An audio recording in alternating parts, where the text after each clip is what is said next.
Political news, sports news, crime news કે તમારા રાજ્યના સમાચાર, હવે દરેક ખબર પર રહેશે અમારી નજર. ગુજરાતનો સર્વશ્રેષ્ઠ ન્યૂઝ ચેનલ. ચાણસ્મા નગરના દાતા શાહ અરવિંદ કુમાર પૂનમચંદ થોડા દિવસો અગાઉ મુંબઈ ખાતે સ્વર્ગ સિધાવ્યા હતા. તેમને શ્રદ્ધાંજલિ આપવા માટે ચાણસ્મા ખાતે પૂનમચંદ બાળ મંદિરમાં તારીખ 30/3/2026ના દિવસે ચાણસ્મા નગરના સમગ્ર ટ્રસ્ટો દ્વારા શ્રદ્ધાંજલિ સભા યોજાઈ હતી, જેમાં ચાણસ્મા ખાતે આવેલ પટેલ કાનજીદાસ બેચરદાસ હોસ્પિટલના ટ્રસ્ટીઓ તથા ચાણસ્મા પટેલ લાલજીદાસ લક્ષ્મીદાસ પરિવારના ટ્રસ્ટીઓ, ચાણસ્મા જૈન સંઘના ભાઈઓ બહેનો તથા પૂનમચંદ બાળ મંદિરના ટ્રસ્ટીઓ અને ચાણસ્મામાં આવેલ અન્ય નાગરિક બેંક અને કોમર્શિયલ બેંકના ડિરેક્ટરો આજની આ સભામાં ઉપસ્થિત રહ્યા હતા.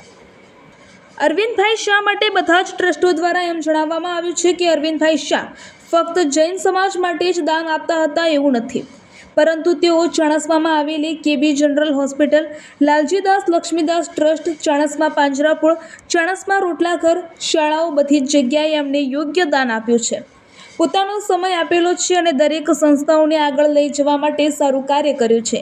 આજના આ પ્રસંગે ચાણસ્માના નગરજનો ઉપસ્થિત રહ્યા હતા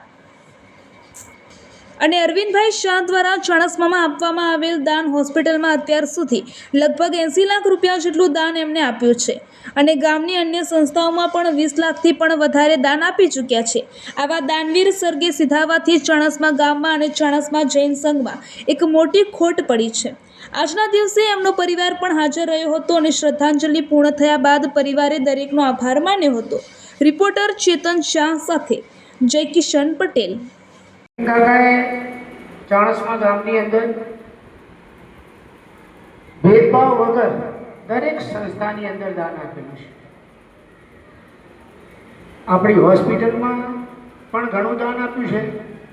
સાથે સાથે અમારા ચાણસ્માના તમામ ટ્રસ્ટોમાં એમને ઉદાર ભાવે દાન આપ્યું છે. દાન આપ્યા કરતાં એમને જે સમય આપ્યો, સમય એટલે બહુ જ જરૂરી વસ્તુ છે કે કોઈ બી વ્યક્તિ પૈસા આપી શકે છે, પણ એનું મેનેજમેન્ટ કરીને એને આગળ કઈ રીતે લઈ જવું. આજે સંસ્થાઓની અંદર પૈસા તો મળી રહેશે, પણ કાર્યકર્તા નથી મળતા, એનું મેનેજમેન્ટ કરવાવાળા નથી મળતા, અને મેનેજમેન્ટ કરીને આજે સંસ્થાને આગળ લઈ ગયા. સાથે સાથે એ પણ દાન આપે અને બીજા જોડે દાન અપાવવાની પણ એમની જોડે તાકાત હોય. એટલે કે ધારો કે એ આપણાને 2 લાખ રૂપિયા આપતા હોય ને, તો બીજાને બી એમ કહે કે ભાઈ એને 2 લાખ રૂપિયા આપવા જેવા છે અને સંસ્થાને આગળ લાવો, ગામનો વિકાસ કરવો. એમનું એક મોટું કાર્ય હતું કે તમે બેસો ને તો તમારી જોડે એક પાંજરાપોળની વાત કરે, બીજી રોટલાઘરની વાત કરે, હોસ્પિટલની વાત કરે કે હોસ્પિટલમાં તો તે ઘણા દાતા મળી રહેવાના, રોટલાઘરની અંદર દાતા મેળવવા માટે પણ એમને ઘણા લોકોને પ્રયોજન કર્યું છે અને દાન પણ આવે છે.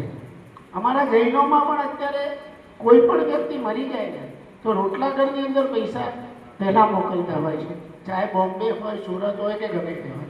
અને રોટલાઘર એ આપણા ગામનું એક નામ છે કે ચાણસ્માની અંદર એક આ રોટલાઘર લગભગ 100 વર્ષ જેવું તો ચાલતું હશે સાહેબ. હા, એનાથી 100 વર્ષનો તો અંદાજ આપણે મૂકીએ છીએ અને એની અંદર ઘણા લોકો જમે છે. આજે ભોજનદાન એક મહાદાન છે, બીજું શિક્ષાદાન. એમને જ્યારે સ્કૂલોની અંદર પણ અરવિંદ કાકાએ ઘણું દાન આપેલું છે. આપણી હોસ્પિટલની અંદર પણ એમનું દાન છે, પાંજરાપોળમાં છે. ગામની બીજી નાની મોટી કોઈ સંસ્થા હોય અને એમની પાસે ગઈ હશે ને તો કોઈ દિવસ ખાલી હાથે પાછા નહીં આવ્યા. એટલું તો પાકું કે દાન આપવા માટે બહુ સક્ષમ હતા. આપણે હા, પણ એમની જોડે દાન લેવા માટે જઈએ ને એટલે પહેલાં કહે છે કે હું વિચારીને પછી કહું, પણ એમનો જવાબ હા જ હોય. ક્યારેય બી એમને કોઈને નિરાશ નથી કરી. આજે અમારા ચાણસ્મા જૈન સંઘને તો ઘણી મોટી ખોટ પડી છે એમ કહીએ તો વ્યર્થ નથી. કંઈક ચાણસ્માની અંદર આજે એક અમારા અરવિંદભાઈ એમ કહેવાય કે ભાઈ બેઠા છે ને તો કે મહાજનમાં ખાલી કંઈ કામ પડ્યું હોય તો કે અરવિંદ કાકાને પૂછી લો કે આમાં શું કરવાનું. અને એમની જે લાઈન દોરી હોય ને એ એકદમ પાકી હોય કે આટલી વસ્તુ આટલામાં જ થવી જોઈએ. જે એમનું મેનેજમેન્ટ, એમની ગણતરી એટલી પાકી કે સમાજને પૈસાનું નુકસાન ના જાય અને સમાજની અંદર કામ સારું થાય, એવી ભાવના, ઉચ્ચ ભાવના આજે ચાણસ્મા જૈન સંઘ તરફથી એમને હું હાર્દિક શ્રદ્ધાંજલિ પાઠવું છું. અસ્તુ.